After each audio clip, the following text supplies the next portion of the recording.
Aprel oyi oxiri FAV servisdamiz. Servisda ish qizg'in. Furgon kelgan, tigach kelgan, yana bitta tigach, kichkina mashina kelgan, Tiger texotga. Yana bitta tigach kelgan. U predprodajkaga. Xullas, servisda ish qizg'in do'stlar. Bu servis lokatsiyasini ko'pchilik biladi, FAV minadiganlar, ko'pchilik bilmaydi. Bilmaydiganlar uchun atmetka qilib qo'yamiz. Xudo xolasa qayerdaligini tushuntiramiz. Servis Ipodrom postidan 1 kilometr nari berisi chiqasiz, yangi yo'lga qarab. Chap qo'lingizda Chinatown bor. Ha, adashmadingiz, Chinatown. Nimaga Chinatown deyman? Arikbuloq bozori qurilgan.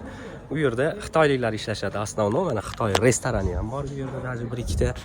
Xitoyliklar o'zlaricha u yerga nom qo'yib olishgan Chinatown deb. O'sha bozor ichiga kirasiz, o'ng tomonda bitta, chap tomonda bitta darvozasi bor.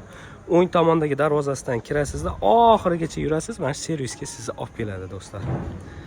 Shunaqa gaplar. FAV ofitsialniy servisi shu yerda bor. Bemalol qanaqa texuxot qilmoqchi bo'lsalaringiz, kelib qilsalaringiz bo'ladi do'stlar. Bu albatta bilmaydiganlar uchun ma'lumot, biladiganlar uchun bu eslatma.